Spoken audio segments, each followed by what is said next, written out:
La vape sans tête, épisode 12. Bonjour à tous. Aujourd'hui, on va faire un petit point sur le e-stick. Voilà, ce de Elif. Cette petite box de poche qui fait fureur en ce moment et pour cause parce qu'elle a beaucoup d'atouts et je vais vous faire part un peu de mon ressenti après bientôt 2 semaines d'utilisation quasi exclusive. Alors, pour commencer, une fois n'est pas coutume, je ne vais pas commencer par les moins, je terminerai par les moins cette fois-ci, mais je vais d'abord commencer par les plus. Le plus, en fait, est très simple, vous l'avez compris, hein, c'est tout ce qui fait l'atout de cette box, c'est sa taille, et enfin le couple poids-taille. C'est absolument imbattable, ce modèle donc, est un modèle 20 watts. Ce modèle donc ne pèse que 80 grammes. Au regard des tubes dont je me sers, d'habitude, voilà, type mon P3 ou d'autres, hein. Celui-ci est vraiment léger, extrêmement léger. Évidemment, vous comprendrez que si c'est léger, si la taille est réduite, il y a une contrepartie qui est fonction de cette légèreté, qui est la résistance. Pas la résistance en homme, hein, mais disons plutôt sa solidité, sa robustesse. Et ça sera l'objet du point négatif, principal. Sinon, que dire de particulier au niveau déjà de la finition? Bon, la peinture est un peu dégueulasse, hein, faut dire ce qui est. Mon beau-frère me l'avait envoyé, il était déjà pas mal bugné. Alors, pas bugné, mais disons qu'on voit, il y a quand même des traces. Alors, je sais pas si vous allez les voir. Il y a quand même des traces d'usure, frottage, des frottements plutôt, dans la poche. Voilà, il y a quand même une usure certaine qui est apparue sur ce mode, alors que mon beau-frère l'a acheté début janvier, il me l'a envoyé fin janvier pour essai. Et donc, voilà, hein. Il n'a pas super bien vieilli. On voit notamment aussi sur le top cap, il y a les traces des atos, vous voyez les traces circulaires en fait, puisque donc les atos viennent serrer et frotter sur ce mode. D'où l'utilité d'avoir mis ces deux trous des vents dans le cas d'une alimentation d'air par le bas de l'ato. Point positif, donc sa taille, je vous l'ai dit, son poids, sa connectique USB, un mini USB ou micro USB, je ne sais plus, qu'est-ce que c'est ça? Ça c'est du micro je pense, hein. Enfin vous le saurez de toute façon en consultant les fiches et les revues de ceux qui savent les faire. La connectique est vachement bien, vous voyez, dès qu'on le met à charger, on a des indications claires. D'ailleurs, justement, c'est l'autre point positif aussi, c'est que les instructions qui s'affichent là-dessus sont claires. Qu'est-ce qu'il m'a mis? No ato, bah oui, il n'y a pas d'ato. Les indications sont claires, on comprend ce qui se passe. Je trouve que pour le prix, en ce moment, donc on les trouve à 35 € et c'est en train de baisser parce qu'il y a une version à 30 watts qui arrive par derrière et qui est en train de niveler les prix vers le bas. Je trouve que c'est une belle finition, donc tant au niveau de l'écran, l'extérieur, donc je vous ai dit c'est passable, mais bon ça après, hein, une unité éternelle et pour ce prix-là, je pense qu'on n'est pas vraiment en droit d'attendre autre chose. Quoi dire d'autre après au niveau de l'esthétique et de la finition? Les boutons font un peu cheap, hein, par contre, hein. Ça c'est pour moi c'est négatif. Bon, ils sont vraiment affleurants, vous voyez, ils dépassent pas beaucoup, ils dépassent pas, ils sont vraiment affleurants, mais bon, ils fonctionnent bien. Ça c'était pour le Fire, et pour les autres, vous voyez les flèches. Il n'y a pas de bruit quand on le secoue, enfin, on sent que la finition est aboutie, voilà. Il fonctionne super bien. Franchement, il fonctionne super bien. Alors là, vous ne le verrez pas tout en fonctionnement, vous comprendrez pourquoi dans quelques secondes, quand j'aborderai mon point négatif. Il fonctionne très très bien. J'ai eu une excellente vape avec. Je tournais lors de mes essais avec un clone de Squape et un clone Teflon. Ça marche admirablement bien.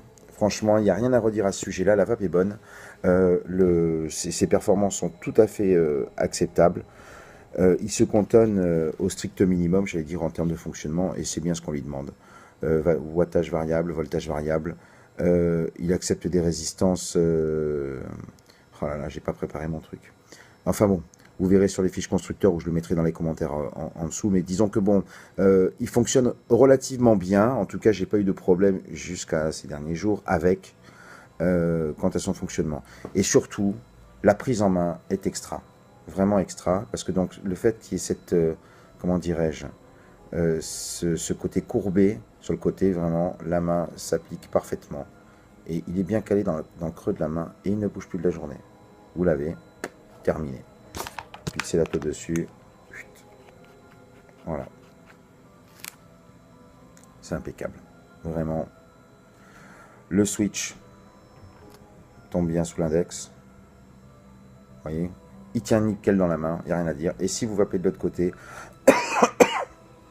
excusez-moi, vous pouvez le caler avec l'index là, faire fire avec votre pouce et ça marche nickel, il n'y a rien à redire. Voilà, donc une ergonomie super. Pour le prix, les performances, vous vous emmerdez pas à acheter un accu, ça recharge direct par le micro USB, tout ça c'est vraiment que du bonus et ça en fait un produit d'une efficience rare. Voilà, le rapport qualité-coût, c'est vraiment imbattable. On en arrive au point négatif. Le premier point négatif que j'ai trouvé, c'est qu'il commence à y avoir une faiblesse. Donc ça fait un mois, on va considérer à peu près un mois qu'il est en fonction quotidiennement. Il y a une faiblesse au niveau de la prise USB. Je ne sais pas si vous l'avez remarqué, ça fait le coup tout à l'heure pendant que je chargeais. Alors on va essayer de le refaire. Voilà, je vais faire la petite mise au point là-dessus, si ça va bien. Voilà, impeccable. Regardez bien là, la batterie est marquée donc comme étant en charge. J'enfile mon câble. Déjà dans le bon sens, je pense que ça aiderait. Voilà. Il est bien branché pourtant. Voilà. Il est bien branché, mais il faut que je vienne titiller la prise. Voilà. Et là, il se met en charge. Alors, on me dira c'est mon câble, c'est pas mon câble. J'en ai essayé avec plusieurs, c'est vraiment le même problème là-dessus. Hein. Je pense qu'il il a dû prendre un peu de jeu. Et ceci expliquant cela. Ça c'est con parce que quand vous le mettez le soir à charger et que le lendemain matin, en fin de compte, vous êtes aperçu que il a chargé juste le temps que vous étiez devant pour contrôler, puis après quand vous êtes allé vous pioter, ça a un tout petit peu bougé et puis c'était terminé. Voilà, vous vous réveillez le matin et vous avez votre mode qui n'est pas chargé. À la limite, vous vous en foutez, vous avez le passe-trou, mais c'est le problème est le même, c'est-à-dire que pendant que vous vapez, si jamais vous trifouillez un petit peu trop, vous tournez un petit peu trop, votre câble va bouger, plus du tout de contact, et du coup ça ne rechargera pas. Ça c'est emmerdant.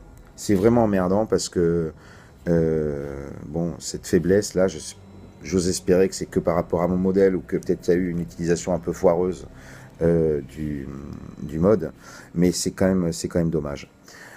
Autre point qui pour moi est négatif, c'est comment ça s'appelle?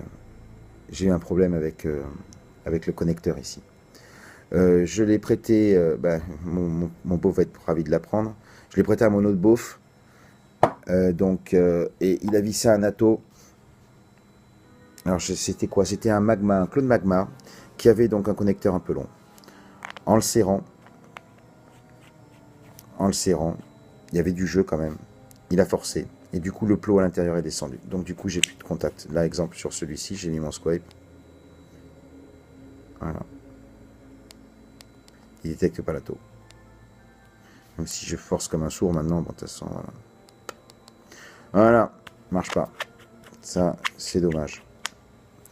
Donc ça, là aussi, c'est quand même problématique. Et ce qui est dommage, c'est que donc le plot ici, évidemment, n'est pas réglable. Donc du coup, vous forcez où il n'est pas monté sur ressort.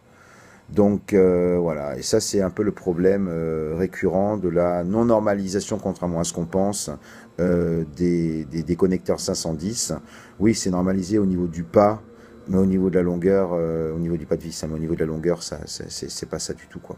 C'est pas ça du tout, et il en ressort que voilà, vous arrivez à foirer vos modes à cause de ce type de problème. Voilà.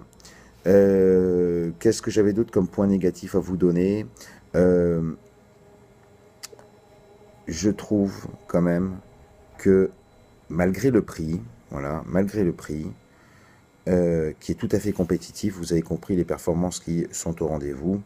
Euh, la partie batterie, c'est un peu bon ça, malheureusement, c'est sa conception qui le veut. Euh, c'est quand même un point négatif pour moi que ça ne soit que USB. J'aurais aimé éventuellement qu'on puisse quand même changer l'accu. Alors là, j'imagine que c'est une batterie qui doit occuper tout l'espace restant, donc c'est pas une batterie cylindrique. Mais j'aurais bien aimé que ce soit un accu qu'on puisse changer, comme sur les nouvelles box là qui sortent en ce moment, les IPV mini, voilà, qui sont et USB et qui permettent quand même de recharger ça. Ça aurait été quand même un plus, parce que là, bah, aujourd'hui, quand votre batterie, bah, elle aura fait son office, que vous l'aurez chargé 150, 200, 300 fois et qu'elle aura donc plus aucune charge, que votre connecteur sera mort et que celui-là aussi, bah, le truc, vous le prenez, vous le jetez. Remarquez, pour le prix, en fait, c'est un peu ça son positionnement aussi, hein. Je pense qu'on est un peu aux limites du mode jetable. Voilà. Fonctionne bien, mais comptez pas le garder toute votre vie. Au demeurant, pour faire une rapide synthèse là-dessus, moi ce mode m'a vraiment convaincu. Sa version 20 watts est un petit peu légère pour mon utilisation personnelle. Parce que, bah, par exemple, mes drippers, je ne vais pas tous les passer dessus. C'est-à-dire que oui, enfin, je vais les passer dessus, mais ils vont plafonner à 20 watts. Et encore, il faudra que je fasse des résistances plutôt élevées. Parce que de mémoire, hein, une fois encore, c'est soumis à caution et à vérification. C'est environ, je crois que c'est 1 ohm, hein, les résistances minimum. Donc ne vous attendez pas à faire du sub-ohm avec. Mais en attendant, pour une utilisation quotidienne et courante, ça va très bien. Je vais en soirée, je préfère à la limite me balader avec un truc comme ça qui est plus discret plutôt qu'avec mon barreau de chaise qui aura de la main, voilà, prise en main du barreau de chaise, comme on dit, voilà. Il passe d'un côté, de l'autre pour avoir le switch sous les doigts. Voilà, il dépasse alors que ça, on voit rien. Terminé. Puis le poids, punaise, le poids, c'est impressionnant. Voilà, donc malgré les quelques défauts que j'ai pointés, c'est un excellent mode. 20 watts, simple edge. Il y a une version 30 watts qui circule maintenant, donc je pense que, à titre personnel, déjà je vais le rembourser à mon beau-frère pour que parce que l'autre l'a foiré, et donc je vais lui prendre une version 30 watts, je suppose. Et donc, et je pense que la version 30 watts sera pour moi l'aboutissement, parce que je trouve qu'il est un peu juste au niveau, donc puissance. Oui, par contre, un autre point positif, et que ça sera en guise de conclusion, l'autonomie, elle est vraiment excellente. Moi, j'ai été soufflé, parce que je pensais que ça allait être une cochonnerie, mais elle fait quand même 2200 mAh, et on sent quand même qu'il y a de l'autonomie. C'est vraiment donc une belle bête, une bonne bête, voilà, qui pour son prix fait du super job. Voilà, c'était tout pour cette revue totalement décousue, et je pense que je vais pas la re-shooter, ça va vite me gonfler, mais donc ça sera tel quel qu'elle vous sera proposée, comme ça vous verrez un peu le désastre quand je fais les revues le matin au saut du lit.